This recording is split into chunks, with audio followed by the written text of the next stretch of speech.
حضرت ابو موسی اشعري رضی الله عنه دو مرګري نور د اشعرینو نه هغه د سره مرګري شو چې پیغمبر علیه السلام ملاقات کوو. یو د حضرت ابو موسی اشعري په یو لوري ده بل په بل لوري ده چې پیغمبر علیه السلام ته ورغله. پیغمبر علیه السلام په مسواک لګیا ده. دغه دواړو مرګري مطالبه د عهدې وکړه چې موږ یو ځای کې مقرر کا. حضرت پیغمبر صلی الله علیه وسلم حضرت ابو موسی اشعري چې نوم عبدالله ابن قیس ته دغه ویل یا ابا موسی یا عبدالله ابن قیس. څه معنی دا د څنګه خلک راوستلي دي چې په خپل عهده غواړي. ته ورته ویل قسم ده که زه په دې خبر وم چې دا د عهدې دپاره راغلي دي. پیغمبر علیه السلام ورته ویل زه هغه چاته عهده نه ورکوم چې په خپله خوله یې غواړي. دا مسله بار بار موږ ویلې ده چې څوک په خپله عهده غواړي خدای پاک د هغه نصرت نه کوي. بیا ځان ته پرېږدي چې چیرې هلاک شو الله ته هلاک کېږي او چې په امیر یې ورکي خدای پاک بیا نصرت کوي. نو حضرت نبی علیه السلام ورته ویل دوی دواړو ته خو یې نه ورکوم خو ته لاړ شه یمن ته دی عامل مقرر کړو. بیا حضرت معاذ پسې ولېږو.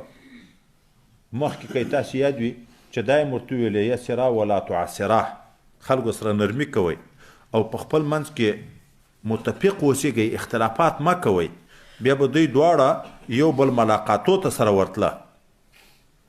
نو په دغه وخت کې حضرت معاذ بن جبل رضی الله تعالی عنه راغی د ابو موسی اشعري ملاقات ته چې د ابو موسی اشعري رضی الله عنه سره یو سړی د لاسې تړلی دی. حضرت معاذ ورته ویل دا ولې وایي دا خو مسلمان شوی و بیرته واوښت دین یهودی و مسلمان شو بیرته واوښت. نو ویل مړک دور ته خو ته راکوز شه. ویل نه زه تر څو کوزېږم هم نه د الله حق و رسول حق دا به مقدم کېږي.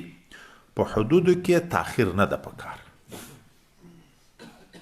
خو خدای پاک دې پر شریعت باندې عمل موږ ټولو ته نصیب کړي.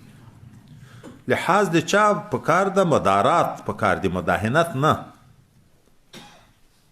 تر څو کوزېږم نه چې مړی نه کړي. ولې خو قانون ده چې نبی علیه الصلاة والسلام ویلي دي من بدل دینه فاقتلوه. چا چې دین بدل کو کافر شو نو اب وژنه بیا قتل کو. وروسته بیا د خپل عباداتو په منځ کې یو د بل سره پوښتنه کوي. حضرت معاذ رضی الله تعالی عنه درنه پوښتنه کوي څرنګه کوي او ورته زه کله عبادت کوم کله بیا ویده کېږم خو خوب کې هم دا امید لرم چې الله به ثواب راکوي د عبادت. ولې خوب هم د عبادت په نیت کوم. هغه بل چې عبادت کوم چې ستړی شم لږ وقفه وکم بیا لګیا شم په ځان لږ بوج راوستل دي.